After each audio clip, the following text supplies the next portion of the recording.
Hello students, welcome to the class. Today let's start chapter 12, Human Resources. Human resources, what are human resources? The resources made by human are called human resources, and the people who convert natural resources into finished goods with their skill, knowledge and labor are called human resources.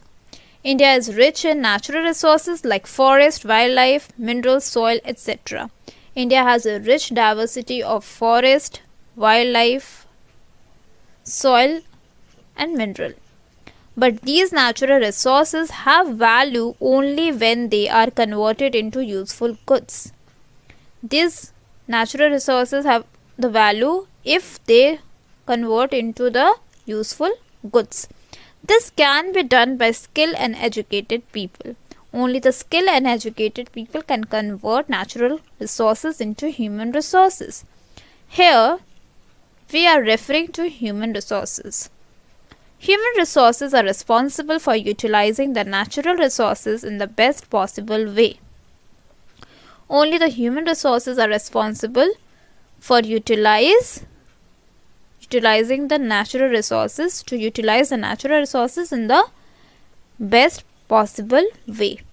But people need to be educated and have to learn skill to make the right use of natural resources for the progress of their country. The people should be educated, they need to be educated and they should learn skills so that they could make the right use of natural resources for the progress of the country.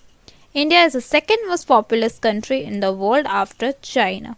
China is the first most populous country and India is the second most populous country in the world. India occupies just 2.4% of the world's land but has 17.5% of the world's population. So India occupies only 2.4% of land but 17.5% of world's population. Uttar Pradesh, Maharashtra, Bihar, West Bengal and Andhra Pradesh are densely populated. So these states are densely populated and Uttar Pradesh is the most populous state in India and Sikkim is the least populous state in India. So population in Sikkim is least and Uttar Pradesh is most populous state in India. India is still a developing country. So India is still a developing country. It's not developed yet. The people of India are creative and contribute a lot to the development of their country. People of India are creative and they contribute a lot for the development of their country. Since independence, India has made great strides. India took a step in progress in agriculture and industrialization. So India is rich in industrialization and agriculture.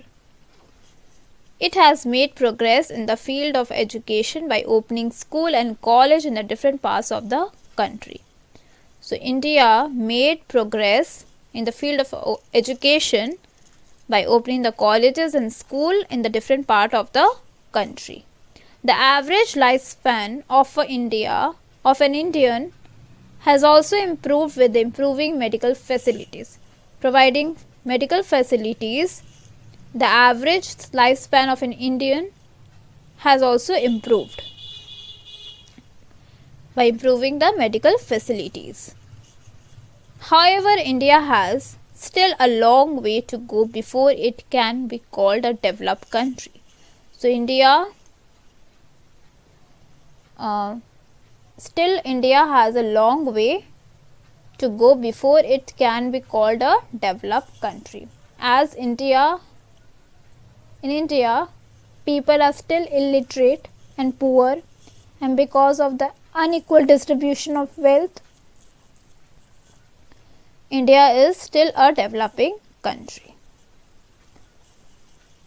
The increasing population of India is a main reason for the people's poverty and illiteracy.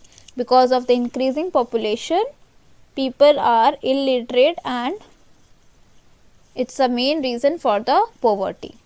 Everybody does not have access to food, water, housing, school and college, hospital and good jobs. So people can't fulfill their basic needs because of the increasing population, because of the poverty. If the human resource of India is educated and trained properly, India can become a developed country. So, because India is primarily a land of village, most of the people live in village in India. They earn a living through agriculture. So, in village, agriculture is the main occupation for the people, and most of the people live in village in India. Migration of people. So, crop failure during times of failed monsoon or search of better jobs compels many villagers to shift to towns and cities. So, during the times of crop failure or failed monsoon, the villagers shift to towns and cities in search of better jobs. So, these are the migrator. Moving of people from the village to the cities is called migration. The Gond, Bhils, Mundas, Santhals are a few tribes. Tribes are a group of people who work together in a share of geographical area. They have common culture, dialects and religion that live in different parts of India. These people are also displaced and forced to find new homes due to deforestation. So these tribes are also displaced from a place, and they are forced to find a new job due to deforestation. This is called migration. In towns and cities, however, they cannot find well-paid and permanent job. In towns and cities, they cannot find the well-paid job and a permanent job. They make their earning by working as laborers, drivers, domestic servant, etc. on daily wage. So they fulfill their needs.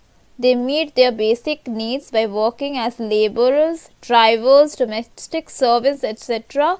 on daily wages. Here the picture is given in your book, people migrating to cities after drought. After this disaster, drought, people migrating to cities. So, development of human resources. The government of India has realized the importance of human resources and is taking the following steps for their development. So, the government of India realized the importance of human resources and is taking the following steps for the development of human resources. Free and compulsory education is given to children till the age of 14 years. So, free and compulsory education should be given to the children till the age of 14 years. For this, government is running central schools and state school. For this, government is running the central school and the state school. So, government decided to give the free and compulsory education to children of 14 years till the age of 14 years, and for this government has set up the central school and state school. Free food is distributed to school children through midday meal scheme. So government has taken step to provide free food to school children. Jobs are given to people belonging to low income group. The people who belongs from low income group, government decided to provide them job. Strict laws has been made and children below 14 years of age are not allowed to work as labor. The children who are below 14 years, they are not allowed to work as labor. Primary health centers and hospitals have been opened where free medical treatment and medicines are given to the economically weaker sections. Those who are economically weaker, primary health centers and hospitals have been opened for them to provide them free medical facilities. Those who have economic problem, they are weak, so government has set up primary health centers and hospitals to provide them free medical facilities. Banks are providing loans to farmers to buy seeds, machines and to develop irrigation facility. People are explained the advantage of small families, so people can take the advantage of small families. Land and houses are being allotted to the people of low income group. The people who are low income group, land and houses are being allotted to them. The government of India has also given many powers and funds to panchayat in the village. Funds has been provided to the panchayat in the village. The village heads use these power and fund for the welfare of the people in the village, so that the village head may use this power and fund for the welfare of the people in the village. The government has also started many schemes to provide job to the villagers and the poor. The government also started many schemes to provide job to the villagers and those who are poor. With the efforts of the government, Kerala, a state in South India, has achieved 100% literacy. So Kerala is a state with 100% literacy. The government put the efforts so that a state, Kerala, achieved the 100% illiteracy rate. This means that every person in Kerala is educated and can read and write. So human resources are an invaluable asset to the country. They improve its economy and social development.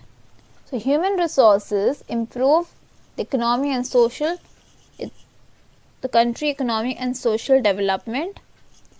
So human resources develop the country economically and socially. Today we need to overcome social problem like poverty and illiteracy on priority. So today, what is our priority? To overcome social problem like poverty and illiteracy. Skills, talent and ability of our people must be used to provide a wide variety of goods and services which will lead to the progress of our nation. So skill, talents and ability of people must be used so that it could produce a wide variety of goods and services for the progress of our nation. So let's do the exercise. Take the correct option. What is the second most populous country in the world? India. India is the second most populous country. Number 2, the average lifespan of India has improved with the setting up of hospitals. Number 3, what is the main reason for poverty in India? Growing population. Number 4, the government provides free education to the children till the age of 14 years. Now fill in the blanks by unscrambling the jumble letters. Here the jumble letters are given and you have to unscramble them and write on the correct answer in the blank space provided. Number 1, there is dash distribution of wealth in India. So there is, unscramble these jumble letters.